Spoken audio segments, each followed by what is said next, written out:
Hello everyone, welcome to book आइव educator. मेरा नाम रवि कुमार झा है।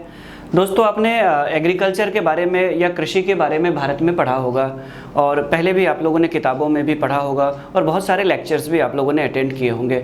उसमें आप लोगों ने देखा होगा कि ग्रीन रिवॉल्यूशन या हरित क्रांति के बारे में लगातार क्वेश्चंस आते रहते हैं कि हरित क्रांति क्या है, कब शुरू हुआ, फादर ऑफ ग्रीन रिवॉल्यूशन कौन है, कहाँ स्टार्ट हुआ, क्या इसके नेगेटिव इम्पैक्ट रहे और क्या इसके पॉजिटिव इम्पैक्ट रहे। इन सारी चीज़ों पर हम लोग डिटेल से चर्चा करेंगे और अभी तक जितने भी एग्ज़ाम्स हैं जो कम्पिटिटिव एग्ज़ाम इंडिया में होते हैं उन सारे एग्ज़ाम्स को हम लोग कवर करते हुए इस टॉपिक को कमांड करेंगे और इस हिसाब से करेंगे कि ग्रीन रेवोल्यूशन से अगर किसी भी सेक्शन से कहीं से भी कोई क्वेश्चन आता है तो उसको आप कंफर्टेबली अटेम्प्ट कर सको और आप उसको सॉल्व कर सको। तो सबसे पहले हम बात करते हैं ग्रीन रिवोल्यूशन या हरित क्रांति की। तो उससे पहले हम लोग समझ लें कि ग्रीन रिवोल्यूशन या हरित क्रांति की बैकग्राउंड क्या थी, आखिर क्यों ज़रूरत पड़ी भारत में हरित क्रांति या ग्रीन रिवोल्यूशन की। 1947 में आपको पता है कि हमें आज़ादी मिली। एक लंबे समय तक जो ब्रिटिश शासन था उससे भारत को आज़ादी मिली और अब भारत को एक लक्ष्य लेकर के चलना था कि आगे 40-50 साल में हमें उस लेवल पे पहुंचना था जहां हम कृषि के मामले में आत्मनिर्भर हो सके।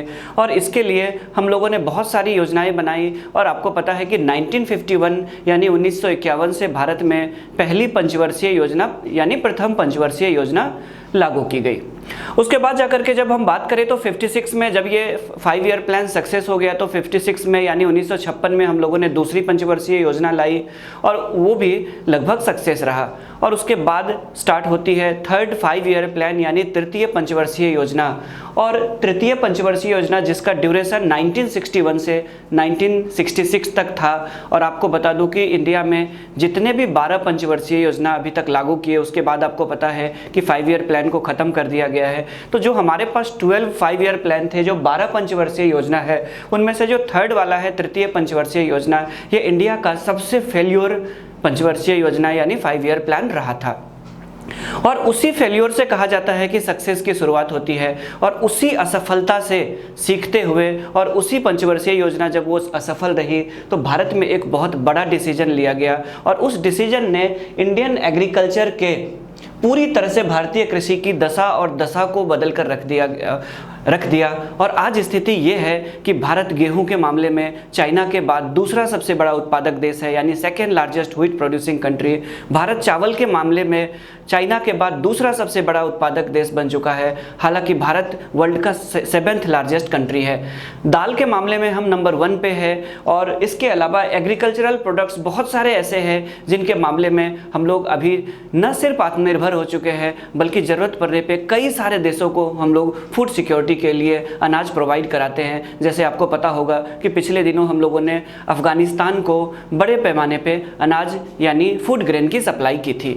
तो आखिर इतनी 135 करोड़ प्लस इस आबादी वाले देश की आज स्थिति ये है कि हमारे पास बफर स्टॉक के रूप में 3 साल तक पूरे भारतीय लोग इतना अनाज हमारे पास स्टॉक में है कि हम 3 साल तक अगर कोई कृषि कार्य ना करे, कोई एग्रीकल्चरल एक्टिविटीज़ ना करे, तब भी हम लोग 3 साल तक पूरी तरह से आराम से हमारी जनता या हमारी देश की जो जनसंख्या है वो बड़े आराम से गुजारा कर सकती है। ये अचीवमेंट अगर हम बात करें तो ये अचीवमेंट रातों रात हासिल नहीं हुआ है बल्कि इसके लिए हमें एक लंबा प्रयास करना पड़ा है, चाहे वो सरकारी स्तर पे हो, चाहे हमारे मेहनती किसानों की दिन रात कड़ी मेहनत का नतीजा हो। एग्रीकल्चर की बात करें तो उस एग्रीकल्चर में एक तरह से देखें हम तो टर्निंग पॉइंट साबित होता है। एक तरह से ये माइलस्टोन है हमारा ग्रीन रिवॉल्यूशन और इसका सक्सेस होना। और यही कारण है कि भारत आज खाद्य सुरक्षा के मामले में अगर हम देखें तो पूरी तरह से भारत आत्मनिर्भर है और भारत को किसी भी देश से किसी भी प्रकार के खाद्यान्न फसलों का आयात नहीं करना पड़ता है। ठीक है, तो सबसे पहले हम बात करते हैं, देखते हैं कि ग्रीन रिवॉल्यूशन है क्या, आखिर कब शुरुआत हुई, क्यों शुरुआत हुई, इन सब सारी चीज़ों पे हम लोग डिस्कशन करेंगे। तो सबसे पहले हम बात करते हैं कि ग्रीन रिवॉल्यूशन की स्टार्टेड इन इंडिया।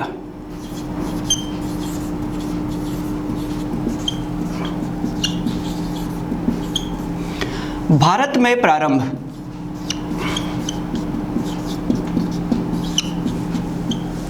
अब देखो, ग्रीन रिवॉल्यूशन से पूछा गया जो क्वेश्चन है उसमें ईयर लिखा होता है, कई बार 65, 66 और 60 4 का भी ऑप्शन होता है।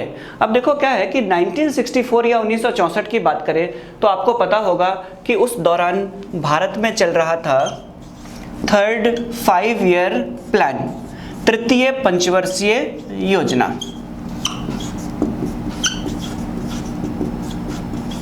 Third 5 year plan. आखिर तृतीय पंचवर्षीय योजना के बीच में ही आखिर ये फेल क्यों हुआ थर्ड 5 ईयर प्लान, और इसी के बीच में हमें क्यों ग्रीन रिवॉल्यूशन यानी हरित क्रांति को बड़े पैमाने पे लागू करने की ज़रूरत पड़ी।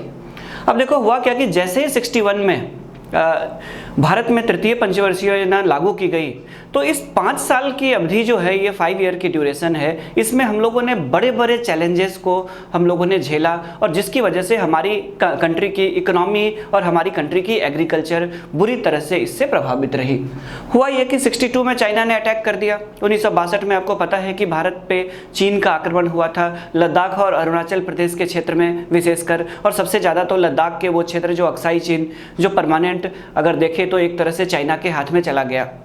अब अगर हम बात करें तो उस दौरान उसके बाद क्या हुआ कि 61 से 66 के दौरान इस 5 साल में 3 बार मानसून ने कहीं ना कहीं धोखा दिया। कहने का मतलब है कि मानसून की इस अनसर्टेनिटी की वजह से, मानसून की इस असफलता की वजह से या अनिश्चितता की वजह से भारत के सामने एक सबसे बड़ी समस्या ये हो गई कि हम लोगों ने जो पंचवर्षीय योजना बनाया था वो पूरी तरह से फ्लॉप हो गई। अब देखो फ्लॉप होने का रीजन ये है कि सिर्फ एग्रीकल्चर की वजह से क्यों फ्लॉप हो गया, तो एग्रीकल्चर की वजह से इसलिए फ्लॉप हो गया क्योंकि एग्रीकल्चर इंडियन इकोनॉमी का बेस था। ठीक है, कृषि जो था वो भारतीय अर्थव्यवस्था की एक तरह से आधार है या भारतीय अर्थव्यवस्था की एक तरह से बेस है। आज भी अगर हम जीडीपी में देखें तो कृषि की भागीदारी भले ही आपको 12 से 13% तक नजर आता है, लेकिन कृषि के इस भागीदारी से कृषि का महत्व कम नहीं हो जाता है, बल्कि एग्रीकल्चर को इंडियन इकोनॉमी का बैकबोन यानी भारतीय अर्थव्यवस्था की रीढ़ की हड्डी कहा जाता है। क्योंकि एग्रीकल्चर सिर्फ या कृषि की बात करें तो सिर्फ किसानों के आय का ही स्रोत नहीं होता है, बल्कि ये भूख मिटाने के साथ साथ इंडियन इकोनॉमी के लगभग हर सेक्टर को किसी न किसी तरह से सपोर्ट करता है। और जब इंडियन एग्रीकल्चर कोलैप्स करता है या इंडियन एग्रीकल्चर में प्रॉब्लम आती है या भारतीय कृषि में प्रॉब्लम आती है तो उसकी जो स्थिति है या उसका जो नेगेटिव इम्पैक्ट है वो इंडियन इकोनॉमी के हर सेक्शन में पड़ता है। अगर हम उसको देखें, ठीक है, तो एक छोटा सा हम एग्जाम्पल ले लेते हैं, एक फसल ले लेते हैं और उसी से समझने की कोशिश करते हैं कि कैसे एग्रीकल्चर इंडियन इकोनॉमी का बैकबोन है। कॉटन यानी कपास। तो कपास की खेती कौन करता है? तो कपास की खेती करता है किसान। किसान क्यों खेती करता है? क्योंकि ये किसान के आय का एक मुख्य स्रोत होता है उन किसानों का जहाँ पे कपास की खेती की जाती है। जब ये कपास की खेती की जाती है तो जब ये तैयार हो जाता है फसल, तो इसको किसान क्या करते हैं? इसको किसान बाजार में या मार्केट में बेच देते हैं।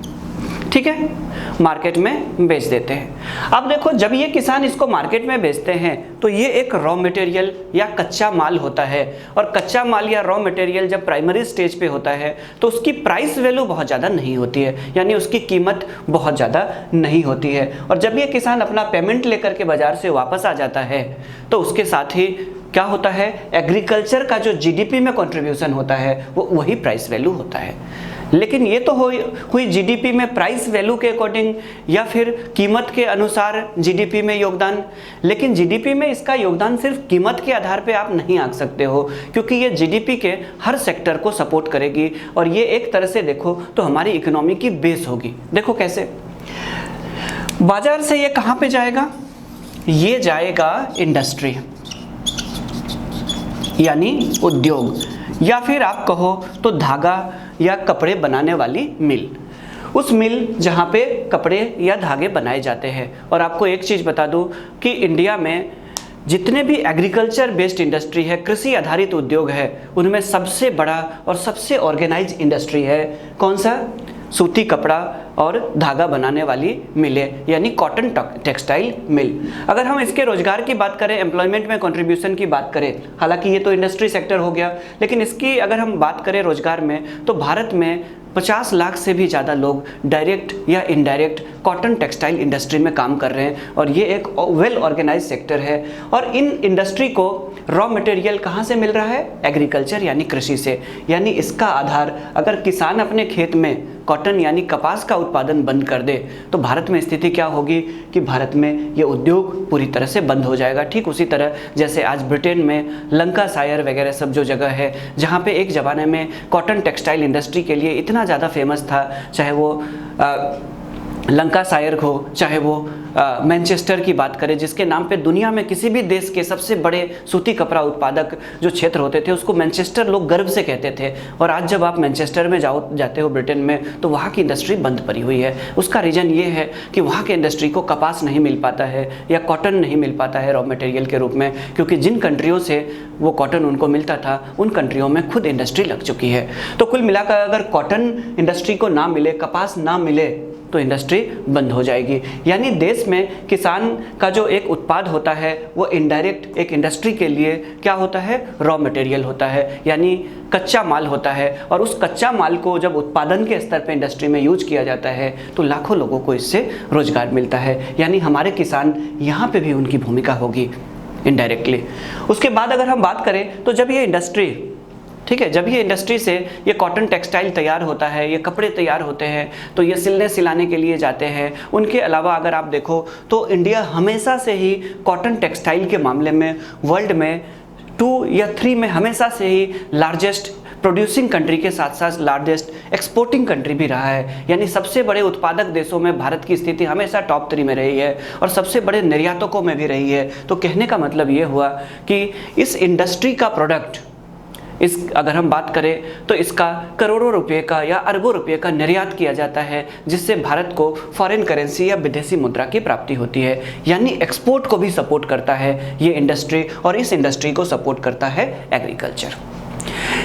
इसके बाद अगर हम बात करें तो हमारे किसान सिर्फ अपने लिए नहीं कमाते हैं बल्कि हमारे किसान जब खेती करते हैं तो उस दौरान ट्रैक्टर, थ्रेशर, उसके बाद जाकर के सिंचाई या इरिगेशन के लिए बात करें तो पंपिंग सेट वगैरह सबका यूज करता है। और ये सारे के सारे जो मशीन्स होते हैं जिनका इस्तेमाल किया जाता है एग्रीकल्चर सेक्टर में वो इसलिए इंडस्ट्री में बनाया जा रहा है क्योंकि एग्रीकल्चर सेक्टर में उसकी डिमांड है।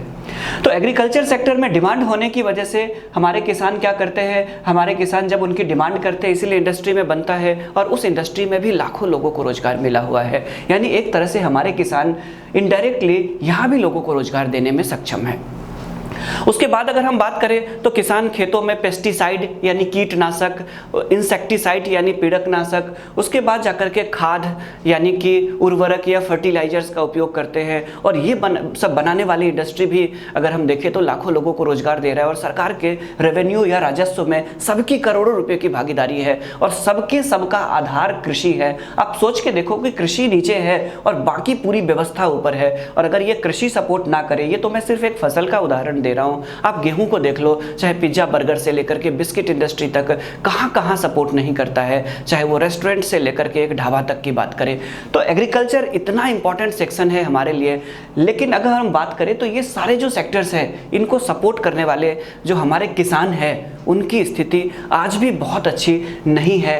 और जो स्थिति है उस समय तो स्थिति और ज़्यादा खराब थी। और उसको लेकर के एक मुझे 2 लाइनें याद आती है कि जैसे अगर हम बात करें तो जब आप साउथ इंडिया में जाते हो, मिडिल वाला पार्ट महाराष्ट्र का, खास करके विदर्भा वाला ये एरिया जो होता है, जब आप ज्योग्राफी पढ़ोगे डिटेल में तो इसको कहा जाता है रेन शैडो जोन या वर्षा छाया क्षेत्र, वृष्टि छाया क्षेत्र।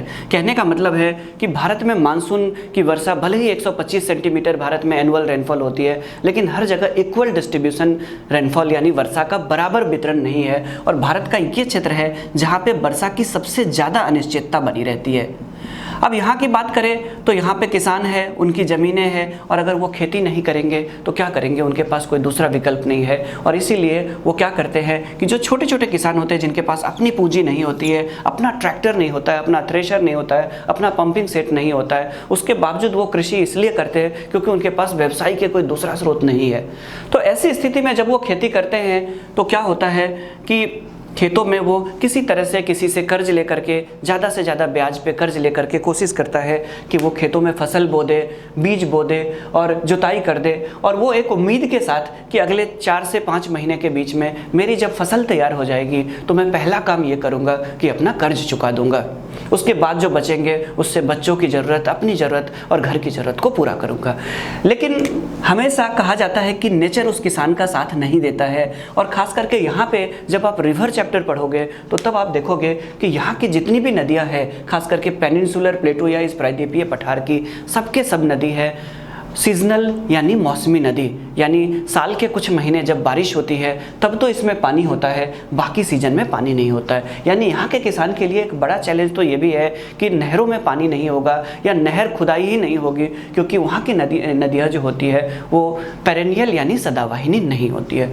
तो किसान क्या करेंगे, तब भी फसल बोएंगे, और किसान फसल बोएंगे कर्ज लेकर के या किसी तरह से, और उसके बाद इंतजार करेंगे, इंद्र देवता की तरफ उम्मीद से देखेंगे कि बारिश हो जाए। लेकिन बारिश हमेशा नहीं होगी, और हमेशा उस किसान की जो दिल की इच्छा है वो पूरी नहीं होगी और उसकी दशा खराब हो जाएगी। अमन अक्षर जी की मुझे 2 लाइनें याद आती है कि देवताओं से भी हल नहीं हुई, देवताओं से भी हल नहीं हुई, जिंदगी सरल नहीं हुई, अब के बार भी यही हुआ, अब के बार भी फसल नहीं हुई। तो हर बार स्थिति अच्छी नहीं होती है उनके लिए, और उस किसान की स्थिति जब नेचर उसको धोखा देता है तो उस किसान की स्थिति बहुत ज़्यादा खराब हो जाती है। उस किसान की स्थिति ये रहती है कि वो जब वो खेत में जाता है और अपने फसल को बढ़ते हुए तो देखता है, लेकिन आसमान की तरफ जब देखता है तो दूर दूर तक उसको बादल या बारिश की संभावना नहीं दिखाई देती है, और उसका कई बार धैर्य जवाब दे जाता है और वो अपने घर वापस नहीं लौट पाता है अपने खेत से। कहने का मतलब है कि अन्नदाता की स्थिति बहुत अच्छी नहीं थी उस समय, और आज भी भारत में कुछ ऐसे अन्नदाता हैं जिनकी स्थिति बहुत अच्छी नहीं है। खास करके छोटे और मझले वाले जो किसान होते हैं उनकी स्थिति बहुत अच्छी भारत में नहीं है। तो किसान जब देखता है कि मेरी स्थिति बहुत बारिश भी नहीं हो रही है, कर्ज का भी लोड है, साहूकार मुझे परेशान करेगा, अगर मेरी फसल खराब हो गई तो मानसिक रूप से मैं तनाव में आ जाऊंगा, मेरी स्थिति पहले से ही खराब है और अब स्थिति मेरी और खराब हो जाएगी। जब उस स्थिति में वो दो खेतों के बीच में जो ये ज़मीन का एक मिट्टी का वो होता है, बाउंड्री टाइप का होता है 2 अलग अलग किसानों की, उसको कहा जाता है मेड़, और इसी पे वो किसान सर पे हाथ रख करके बैठ जाता है। और वो जो सिचुएशन होती है, वो ईमानदार किसान जिसके मन में हमेशा यही होता है कि मैं फसल बेच करके सबसे पहले कर्ज चुकाऊंगा, या जिनका मैंने कर्ज लिया हुआ है उनका पैसा लौटाऊंगा, उस किसान की स्थिति खराब हो जाती है और वो वहीं पे मेड़ पे बैठ करके सर पे हाथ रख करके सोचने लगता है। वो जो परिस्थिति होती है उसको आप 2 लाइनों से समझ सकते हो कि जमी जल गई आसमान बाकी है, जमी जल गई आसमान बाकी है, वो जो खेतों की मेड़ पर उदास बैठा है उसी की आंखों में अब तक ईमान बाकी है, और बादलों अब तो बरस जाओ इस सूखी हुई ज़मीन पर, किसी का घर गिरवी तो किसी का लगान बाकी है। तो कुल मिलाकर के स्थिति ये होती है, और कई बार प्रकृति इनका साथ नहीं देती है। हमारे प्लेट में जब रोटियां आती है तो हम लोग उनकी कीमत नहीं समझ पाते हैं, जबकि वो एक किसान की इतनी ज़्यादा मेहनत से, उस दौर से जब वो एक बीज से लेकर के गेहूं तक बनने तक, पौधे से लेकर के और आटा बनने तक जो प्रोसेस होती है, उसमें कई लोगों की दिन रात की मेहनत लगी होती है। कहते हैं कि यूं ही नहीं मिल जाता है दुकानों में आटा, यूं ही नहीं मिल जाता है दुकानों में आटा, तपती धूप में किसी ने गेहूं था काटा। तो कुल मिलाकर हमारे किसान इस तपती धूप में मेहनत करते हैं, और भारत की स्थिति ये हो गई कि 3 बार हरित क्रांति की शुरुआत करने की जो पहले की स्थिति ये है कि 1961 से 66 के बीच में, 61 से 66 के बीच में, इन 5 साल में 3 बार मानसून ने धोखा दिया। और जब 3 बार मानसून ने, 3 साल ऐसी स्थिति आई कि मानसून ने धोखा दिया, और जब मानसून की वजह से हमारी एग्रीकल्चर गिरी, और उस समय हमारी एग्रीकल्चर की जो जीडीपी में वो थी, कंट्रीब्यूशन थी, हमारे जीडीपी में भागीदारी थी, वो आज से बहुत ज़्यादा थी, और बहुत बड़े पैमाने पे लोग उस कृषि पे निर्भर थे। तो ऐसी स्थिति में हुआ ये कि जैसे ही एग्रीकल्चर बैकफुट पे आया, पूरा का पूरा हमारा इकोनॉमी कोलैप्स कर गया, और जैसे ही हमारी अर्थव्यवस्था कोलैप्स की तो हम लोगों ने जो लक्ष्य निर्धारित किया था तृतीय पंचवर्षीय योजना के लिए, वो पूरी तरह से फेल हो गई। और ऐसी स्थिति में हमारे सामने सबसे बड़ी समस्या ये नहीं थी कि जीडीपी ग्रोथ रेट को मेंटेन करे, सबसे बड़ी समस्या तो भारत के सामने ये आ गई कि जो भारत के पास ये 60 करोड़ के आसपास की जो आबादी है, 55-60 करोड़ के आसपास 55 करोड़ नहीं, लगभग 40-42 करोड़ के आसपास भारत की आबादी रही थी उस समय, 42 करोड़ के आसपास। तो उस 42 करोड़ के आसपास की जो आबादी थी, उसके सामने सबसे बड़ी समस्या ये हो गई कि उन लोगों को दोनों टाइम रोटी कहाँ से मिलेगा। कहने का मतलब है कि एक बड़ी जनसंख्या, एक बड़ी आबादी वाले जो देश है, उस देश में अगर खाद्य सुरक्षा की समस्या आती है, यानी असुरक्षा वाली स्थिति होती है, तो उसके लिए एक बहुत बड़ी चुनौती हो जाती है कि इन लोगों को कम से कम दोनों टाइम भोजन मिल सके, जिससे वो किसी तरह से जिंदा रह सके। तो भारत सरकार के सामने सबसे बड़ी तो चुनौती ये थी कि उस एक बड़ी आबादी को भूखे मरने से बचाया जाए, यानी उन्हें दोनों टाइम की कम से कम सूखी रोटी अवेलेबल कराया जाए, ताकि वो किसी तरह जिंदा रह सके, डेवलप हो सके और 2020 में जोमेटो से खाना मंगाने की स्थिति में हो। तो मेरे कहने का मतलब है कि भारत ने ये जो जोमेटो से खाना मंगाने की स्थिति है, उससे उस सफ़र को या उस टारगेट को या उस जगह को, लक्ष्य को हासिल करने के लिए आज जो हमारी स्थिति है, हम खाद्य या खाद्यान्न के मामले में आत्मनिर्भर है, उसके लिए एक लंबा सफ़र तय किया। और उसकी शुरुआत कहीं ना कहीं मानसून की उस अनिश्चितता के साथ हुई थी। तो कुछ निगेटिव चीज़ें, कुछ पॉजिटिव रिजल्ट लेकर के भी आती है लॉन्ग टर्म के लिए। और यही हुआ कि जब भारत में मानसून फेल हो गया तो भारत में ज़रूरत पड़ी ग्रीन रिवॉल्यूशन यानी हरित क्रांति की। तो थर्ड 5 ईयर प्लान में एक्सपेरिमेंट लेवल पे 64 में लागू किया गया, आपको एग्जाम में ऑप्शन देखना है। उसके बाद 65 में किसानों को एक बड़ी जिम्मेदारी दी गई कि भूख की समस्या को दूर करें। तो इसीलिए पहले तो एक्सपेरिमेंट लेवल पे 65 की बात करें तो फिर हमारे शास्त्री जी ने नारा दिया, जय जवान जय किसान, यानी किसानों की ज़रूरत को समझा गया, उनकी मेहनत को और उनकी पोटेंशियल जो है उनको पहचाना गया और उसी को आगे बढ़ाने का फैसला किया गया। और फाइनली 1966 में 1966 में भारत में बड़े लेवल पे हरित क्रांति यानी ग्रीन रिवॉल्यूशन की शुरुआत की गई। और ग्रीन रिवॉल्यूशन या हरित क्रांति इसलिए कहा गया क्योंकि इसमें जितने भी उपाय किए गए, उन उपाय से ये हुआ कि भारत में हरे हरे फसलें लहलहाने लग गई। और आज भारत की स्थिति ये है कि गेहूं और चावल का दूसरा सबसे बड़ा उत्पादक देश है। हमारे पास 3 साल का बफर स्टॉक है, यानी 3 साल तक हमारे देश में अनाज की कमी नहीं होगी, अगर खेती नहीं भी हो तब भी। तो कुल मिलाकर के इसी को हम लोग ग्रीन रिवॉल्यूशन या हरित क्रांति में पढ़ते हैं। तो सबसे पहले देखते हैं कि स्टार्ट तो ये हुई थी 64 में या तृतीय पंचवर्षीय योजना। अगर 66 लिखा होगा ऑप्शन तो आप 66 से आप क्लिक करना या आंसर सेलेक्ट करना, क्योंकि 66 में बड़े लेवल पे इसको इंप्लीमेंट करना पॉसिबल हुआ। अब सवाल यह है कि कहाँ शुरू की गई।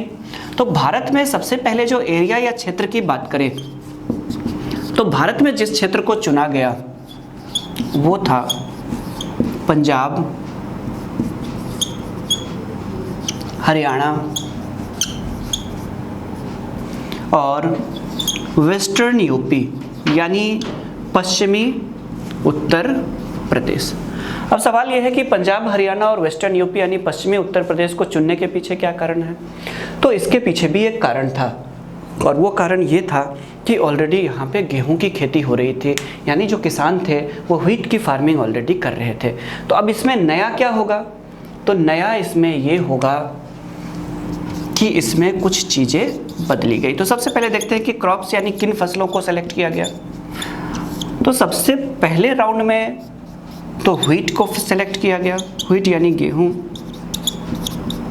उसके बाद इसके साथ ही मेज़ यानी मक्का, कॉर्न भी कह सकते हो आप। उसके बाद अगर हम बात करें, पॉपुलर नेम मेज़ ही है इसका फसल के रूप में। और उसके बाद बात करें तो हम राइस यानी चावल। गेहूं या व्हीट को सेलेक्ट करने के पीछे जो सरकार का सबसे बड़ा मोटिव ये था कि गेहूं ऑलरेडी भारत में खेती हो रही थी, पंजाब, हरियाणा और पश्चिमी उत्तर प्रदेश में। तो अब बदलाव क्या आया, तो बदलाव ये आया, इसमें सबसे बड़ा चेंज ये आया कि हम लोगों ने जो सीड्स है यानी जो बीज है उस लेवल पे एक बड़ा चेंज किया।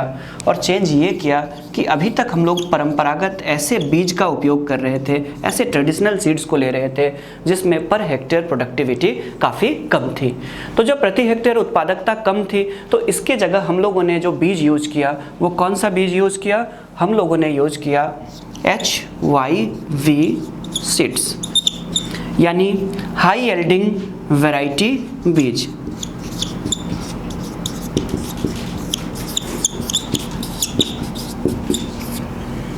हाई यील्डिंग वैरायटी या हाइब्रिड, जिसको पॉपुलर नेम इसका हाइब्रिड है, इससे फ़ायदा ये हुआ कि पर हेक्टेयर प्रोडक्टिविटी बढ़ी, और जब प्रति हेक्टेयर उत्पादकता बढ़ेगी तो ओवरऑल प्रोडक्शन भी बढ़ेगा, और जब ओवरऑल प्रोडक्शन बढ़ेगा तो स्वाभाविक रूप से इसका ये होगा असर कि कंट्री में बफर स्टॉक तैयार होगा और सरप्लस प्रोडक्शन होने शुरू हो जाएंगे। और यही हुआ, और देखते देखते स्थिति ये आई कि 2-3 साल में ही भारत कृषि के मामले में, अनाज के मामले में आत्मनिर्भर हो गया। और आज स्थिति ये है कि न सिर्फ हम 135 करोड़ की आबादी की ज़रूरत को पूरा कर पा रहे हैं, बल्कि ज़रूरत पड़ने पर कई देशों को हम अनाज के मामले में सहायता भी कर पा रहे हैं। और इसीलिए इसको हरित क्रांति यानी ग्रीन रिवॉल्यूशन का नाम दिया गया।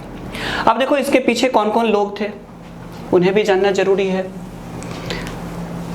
तो इसके पीछे जो लोग थे वो सबसे पहले आप लिखोगे next, father of green revolution, यानी हरित क्रांति के जनक। इस पूरी की पूरी योजना को तैयार करने में पंतनगर एग्रीकल्चरल यूनिवर्सिटी जो आज उत्तराखंड में है, वहाँ के प्रोफेसर और साइंटिस्ट थे MS स्वामीनाथन। और MS स्वामीनाथन जी के प्लानिंग और उनके योगदान की वजह से हमारी एग्रीकल्चर में एक बड़ा बदलाव आया और आज हम इस स्थिति में पहुंच पाए। तो father of green revolution MS Swaminathan, ये भी एग्जाम में क्वेश्चन आता है। अब सवाल ये है कि इंडिया में जब ये इसको इम्प्लीमेंट किया गया था तो हमारे पीछे एक या हमारे सामने एक केस स्टडी था, और वो था USA का। यानी USA में भी 40s में 1940 के दशक में एग्रीकल्चरल प्रोडक्ट्स को लेकर के, और ख़ास करके देखें तो अनाज को लेकर के दिक्कत आई थी। और वहाँ पे doctor Norman Borlaug and team, उनके जो कुछ लोग थे, उन लोगों ने मिल करके अमेरिका में और ख़ास करके मैक्सिको जैसे देशों में इन्होंने ग्रीन रिवॉल्यूशन की शुरुआत की थी। तो ग्रीन रिवॉल्यूशन कहीं ना कहीं अगर हम देखें तो वहाँ से हम लोगों ने मोटिवेशन लिया था।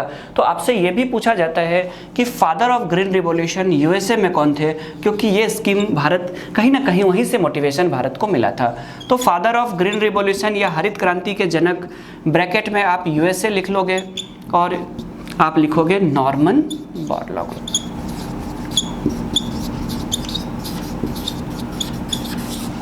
Norman Borlaug.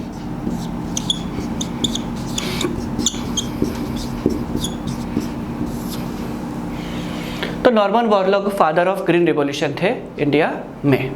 ठीक है, तो अभी तक आप लोगों ने देखा कि हरित क्रांति या ग्रीन रिवॉल्यूशन किस सिचुएशन में लाया गया था। अब देखो क्या है, इस ग्रीन रिवॉल्यूशन में क्वेश्चंस कहाँ से आते हैं उस पर भी हम लोग डिस्कशन कर लेते हैं। इस ग्रीन रिवॉल्यूशन या इस क्रांति को सक्सेस बनाने के लिए 12 ऐसे कंपोनेंट्स थे, 12 ऐसी अवयव थे जिनकी वजह से भारत में कृषि में एक बड़े बदलाव या एक आधारभूत बदलाव आया था। तो हम लोग इसी में नेक्स्ट क्लास में चर्चा करेंगे कि वो 12 कंपोनेंट्स कौन कौन से थे, वो 12 अवयव कौन कौन से थे जिसने हरित क्रांति को सफल बनाने में एक बड़ा योगदान दिया था। फिर उसके बाद हम लोग चर्चा करेंगे कि इस हरित क्रांति या इस ग्रीन रेवोल्यूशन का क्या पॉजिटिव इम्पैक्ट पड़ा इंडियन एग्रीकल्चर पे, इंडियन इकोनॉमी पे, उसके बाद जाकर के रूरल डेवलपमेंट पे या किसानों की स्थिति में क्या क्या सुधार आया, उन सब की चर्चा करेंगे, यानी ग्रीन रेवोल्यूशन का पॉजिटिव इम्पैक्ट। अब देखो, पॉजिटिव इम्पैक्ट के साथ साथ इस ग्रीन रेवोल्यूशन या हरित क्रांति की अगर हम बात करें तो इस हरित क्रांति के कुछ नकारात्मक पक्ष भी रहे थे। और आपको एक चीज़ बता दूं कि इस हरित क्रांति के नकारात्मक पक्ष या एक सीमा है, और उसी सीमा की वजह से इंडिया में सेकेंड ग्रीन रेवोल्यूशन की बात हो रही है, द्वितीय हरित क्रांति की बात हो रही है। तो अगले क्लास में हम लोग नकारात्मक इसकी क्या क्या प्रभाव पड़ा था भारतीय कृषि पर ग्रीन रेवोल्यूशन का, उसकी भी चर्चा करेंगे। लेकिन आज की क्लास को हम लोग यहीं पे समाप्त करते हैं। तो मिलते हैं अगले क्लास में। नमस्कार।